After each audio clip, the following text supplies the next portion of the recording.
والصلاة والسلام على سيدنا محمد وعلى آله وأصحابه أجمعين. أما بعد، فأعوذ بالله من الشيطان الرجيم. بسم الله الرحمن الرحيم. واضرب لهم مثل الحياة الدنيا كماء أنزلناه من السماء فاختلط به نبات الأرض فأصبح هشيما تذروه الرياح وكان الله على كل شيء مقتدرا. المال والبنون زينة الحياة الدنيا والباقيات الصالحات خير عند ربك ثوابا وخير أملا. صدق الله العظيم. اللهم صل على سيدنا محمد وعلى آل سيدنا محمد وبارك وسلم. یہ سورہ کہف چل رہی تھی. یہ دنیاوی زندگی قرآن مجید کی روشنی میں اور قرآن مجید کی آیات میں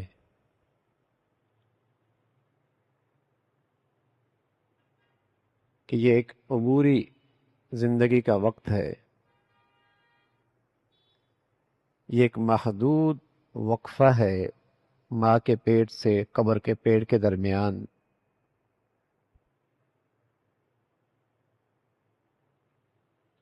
اس زندگی کی حقیقت بتائی کہ جیسے آپ کھیت دیکھتے ہیں اور اس میں بہار آتی ہے، زمین پہ پھیلے دانے، ان دانوں سے جب پانی ملتا ہے تو اس میں زندگی آ جاتی اور پھر وہ ایک کھیت بن جاتا ہے، لہلہانے لگتا ہے. لیکن کچھ ہی عرصے کے بعد وہ بھوسا بن کے اڑ جاتا ہے اور وہ کھیت چٹیل میدان ہو جاتا ہے. یہی مثال ہے انسان کی زندگی کی. جو موجود وقفے میں زندگی گزار رہا ہے اس کی مثال ایسی ہے.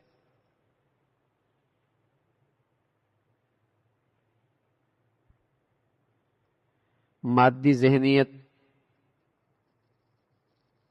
اس کی یہ کمزوری ہے کہ وہ صرف ظاہری چیزوں پہ اعتماد کرتا ہے اور جو اسے نظر آ رہا ہوتا ہے اسی کو اہمیت دیتا ہے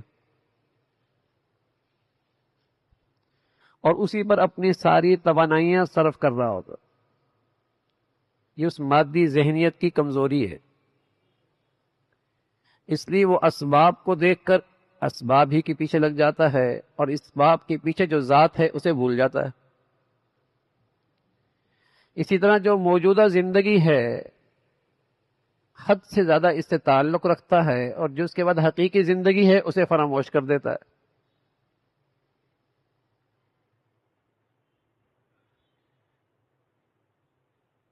یہ مادی ذہنیت کی کمزوری ہے.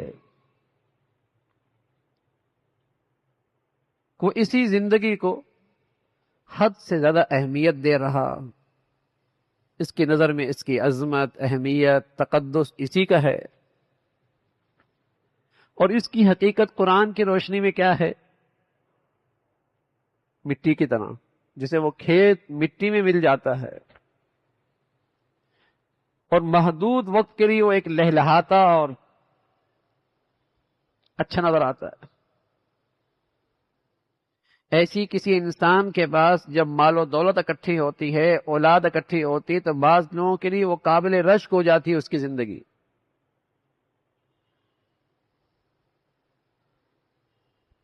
لیکن موت یہ سارا قصہ ہی ختم کر دیتی ہے. بعض آدمیوں کے پاس جب دولت ہوتی ہے، جوان اولاد ہوتی ہے، تو بعض لوگوں کے لیے ان کی زندگی بڑی قابل رشک ہوتی ہے.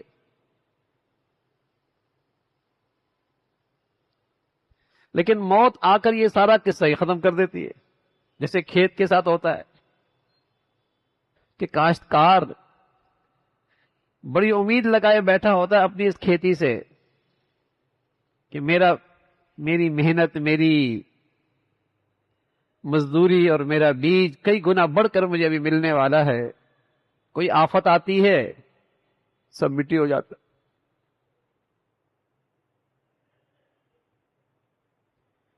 تو قرآن مجید نے اس دنیا کی حقیقت بتائی ہے، کیونکہ اس سے حد سے زیادہ تعلق یا اس کی حقیقت سے بے خبری تمام برائیوں کی جڑ ہے.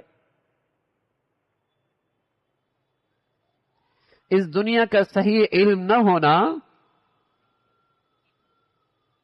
اور اس کی حقیقت کے بارے میں بے خبر اور جاہل ہونا، یہی ساری برائیوں کی جڑ ہے. پیارے نبی صلی اللہ علیہ وسلم فرمایا کرتے تھے، حب الدنیا رأس کل خطیئہ. جس سے محبت نہیں رکھنی ہے، جس کا تقدس نہیں رکھنا ہے، جس کی عظمت دل میں نہیں رکھنی، وہ یہ دنیا ہے. اسی کو اتنی محبت دے رہا، اہمیت دے رہا، یہی ہر برائی کی جڑ ہے.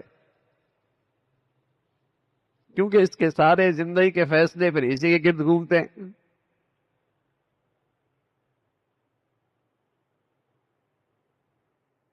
تو قرآن مجید نے اس کی حقیقت بتائی ہے کہ یہ دنیا قرآن کی روشنی میں اور قرآن کی ہدایات میں ہے کیا. فما متاع الحیات الدنیا فی الآخرہ الا قلیل. یہ دنیا کا جو متاع ہے آخرت کے مقابلے میں کچھ نہیں، بہت تھوڑا.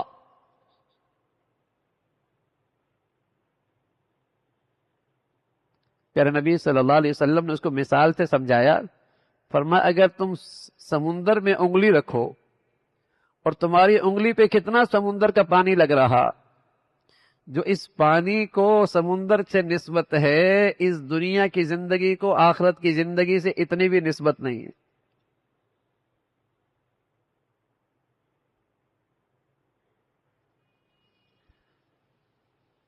متاع قلیل، یہ بہت تھوڑا سا سامان ہے. لا یغرنک، تمہیں دھوکہ نہ دے کہ کسی کے پاس کیا رونق ہے اس دنیا کی. ارے بھائی یہ رونق ہے کتنی دیر کی؟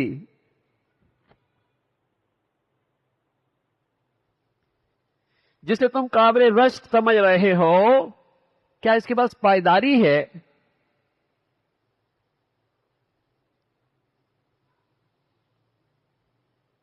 ناپائیدار چیز سے جی لگا لینا اور اپنی ساری توانائیاں اس پہ صرف کر دینا، اور جو پائیدار ہے،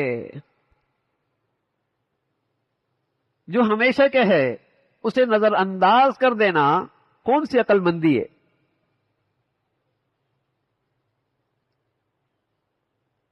یعنی گھر میرا نہیں ہے، گھر میرا نہیں ہے، اور مالک مکان نے یہ بھی کہہ رکھا ہے کہ کسی وقت بھی اس گھر کو خالی کرنا ہوگا، نوٹس آ گیا ہے.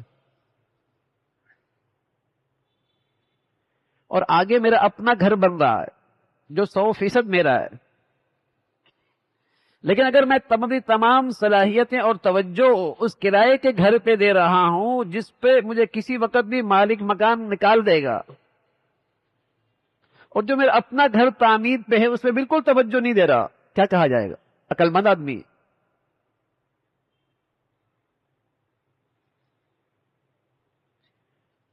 تو اس دنیا کے مالک نے مجھے اور آپ کو نوٹس دے دیا.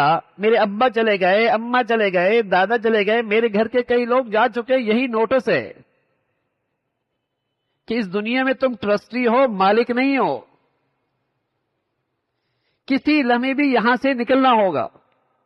لیکن میری پھر بھی توجہ یہی ہے، اور جس گھر کے بارے میں اللہ کریم کہہ رہے تم اس کے مالک ہو، الذین یرثون الفردوس هم فیہا خالدون، تم اس میں ہمیشہ رہو گے.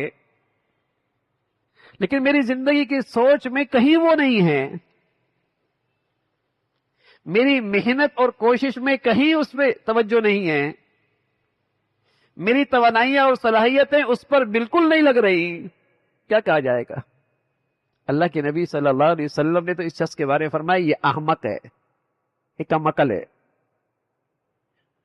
اللہ کے نبی نے فرمایا یہ کم عقل ہے، اس کی عقل نہیں. تو جب یہ بہت عبوری زندگی ہے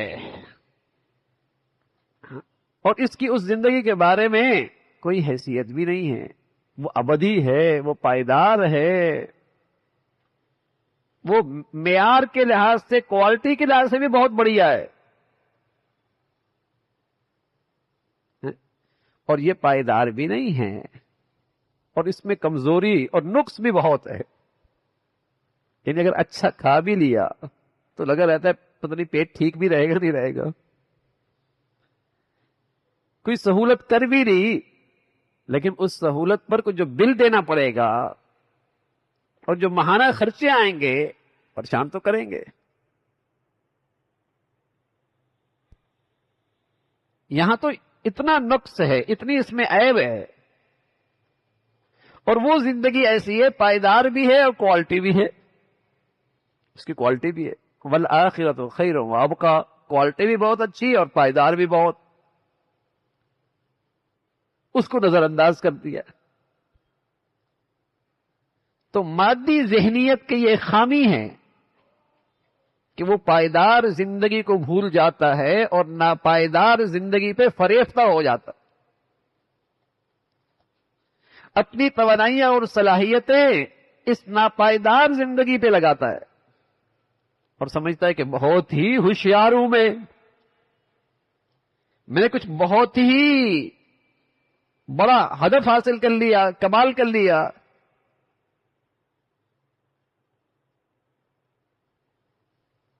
اور پل کی خبر نہیں، پل کی خبر نہیں ہے۔ آدمی بس اوقات سوتا ہے اور نہیں اٹھتا، جیسے کھیت کے بارے میں کچھ نہیں کہہ سکتے، کب کوئی آفت آ جائے، اولے پڑ جاتے ہیں، تیز ہوا آ جاتی ہے، آندھیاں آ جاتی ہیں، سب مٹی۔ ایسی انسانی زندگی کی بہار تو یہ ہمیشہ نہیں رہتی،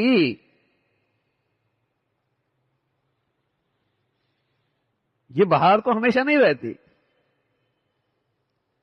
لیکن چونکہ وہ مادیتی کے ذہن بنا ہوا ہے، پڑھا بولا سیکھا دیکھا، صحبت ماحول، اس نے ایسی ذہنیت بنا لی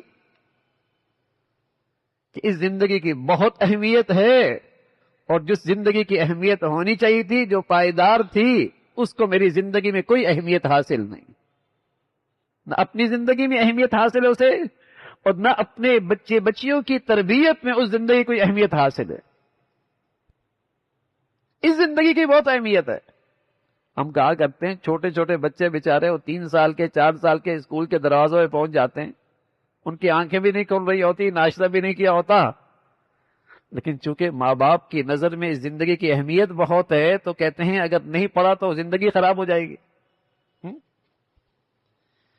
اور اللہ کے نبی نے فرمایا کہ اس زندگی کی اہمیت جو پائیدار ہے، اس کے لیے بھی اپنے بچوں کو تیار کرو، اور 7 سال کی عمر میں نمازی بناؤ، 10 سال کی عمر میں نہ پڑھنے پر تنبیہ کرو۔ کتنے ماں باپ ایسے ہیں جو اس زندگی کی اہمیت رکھتے ہوئے اپنے بچوں کو اس تربیت میں لے کے آتے؟ بچے تو بچے، اب تو بڑوں کی زندگی میں بھی نماز نہیں رہی۔ کتنے فیصد نمازی ہوتے؟ کتنے فیصد مسلمان ہیں جو نماز پڑھتے؟ اس زندگی کی اہمیت نہیں رہی، عظمت ہی نہ رہی، کیونکہ پڑھا سنا دیکھا، جہاں بیٹھتے ہیں جہاں بات کرتے ہیں، اس ناپائیدار زندگی کی اہمیت اور اس کے تذکرے، اس کی فکریں، اس کی پلاننگ، اس کی منصوبہ بندی، اس کی کامیابی ناکامی کے تذکرے، اس کے لیے خطرات، اس کے لیے میں کامیابی کے نسخے، اصول، یہی تو بات ہوتی ہے۔ تو اللہ تعالیٰ کہہ رہے والباقیات الصالحات خیر عند ربک ثوابا وخیر عملا، جو اس پائیدار زندگی میں کام آنے والی ہیں وہ نیکیاں ہیں، وہ اللہ کی فرما برداری ہے، اس سے توقع رکھو، وہ تمہیں زندگی دے گی، اس سے تمہاری زندگی بنے گی۔ جس چیز سے تم نے توقع کر رکھی ہے، دنیا کے مال و دولت اولاد، یہ تو سانس نکلتی ہے تو دولت ہاتھ سے چلی جاتی، بیٹے گھر والے قبر تک لے جاتے ہیں، وہ بھی واپس لوٹ جاتے ہیں۔ اب اگلے سفر میں کون سی چیز آپ کے ساتھ جائے گی؟ جس کے لیے میرے پاس وقت نہیں تھا. کہتے ہیں نماز کے لیے وقت نہیں ہے، زکوٰۃ کا حساب نہیں کیا، حلال حرام کے بارے میں مجھے پتہ نہیں تھا، یہ پتہ نہیں جائز ہے ناجائز ہے، میں نے سمجھا بس کماؤ.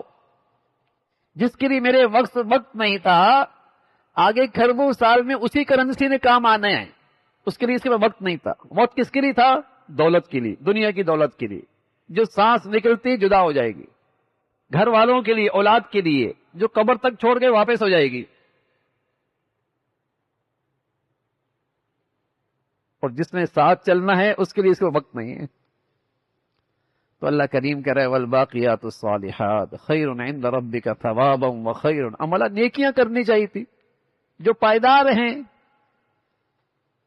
جس سے تم توقع رکھتے ہو کہ یہ تمہیں کامیاب کرے گی، ایک اچھی زندگی دے گی. اور یہ سب اللہ کے لیے آسان ہے. جس طرح اس دانے سے پانی ملتا ہے اور باہر آتی ہے اور پھر اس کے بعد بھوسا بن جاتا ہے، ایسی تمہاری زندگی بھی مختلف ادوار سے گزرے گی. جس اللہ نے جیسے عدم سے وجود بخشتے ہیں، ایسی تمہارے مرنے کے بعد بھی اللہ تمہیں زندہ کرے گا. جو انسان ایک مرتبہ پیدا ہوا بس اس نے ہمیشہ رہنا ہے، یہ یاد رکھنا، ہمیشہ رہنا ہے. اور اللہ کو اس پہ پوری قدرت ہے. ایک مرتبہ تو دنیا کا نظام ختم ہو جائے گا، پہاڑ ختم ہو جائیں گے، یہ سارے جنگلات ختم ہو جائیں گے، ساری دنیا ایک چٹیل میدان بن جائے گی. تم دیکھو گے پہاڑ ہوا میں اڑ رہے ہوں گے، روئی کی طرح اڑ رہے ہوں گے، جو آج کیڑے بن کے زمین کو پکڑی ہوئی ہیں.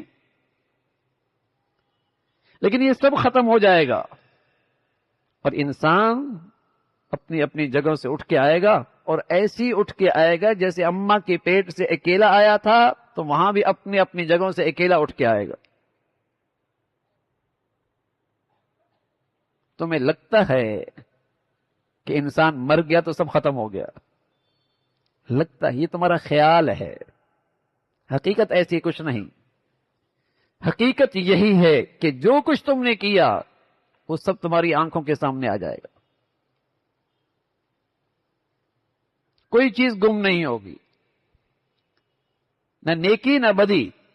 اور جب یہ دیکھے گا اپنی نیکیاں اور بدیاں، چھوٹی اور بڑی، ساری خطائیں اور سارے جرم، تو کہے گا لا یغادر صغیرۃ ولا کبیرۃ الا احصاها.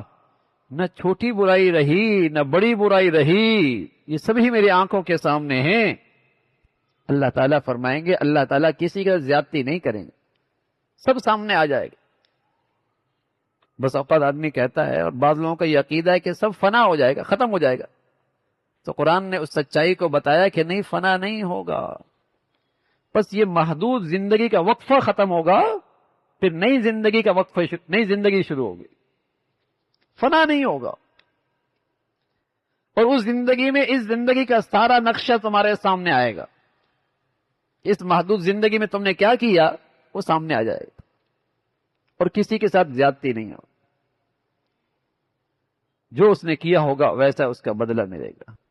اللہ تعالیٰ اس زندگی کی حقیقت پہ صحت مند ایمان نصیب فرمائے، اس کی عظمت اہمیت نصیب فرمائے. اللہم لک الحمد کلو ولک الشکر کلو. اللہم اعنا علی ذکرک و شکرک و حسن عبادتک. نستغفر اللہ ونتوب الیک، نستغفر اللہ ونتوب الیک. سبحان ربک رب العزة عما یصفون وسلام علی المرسلین.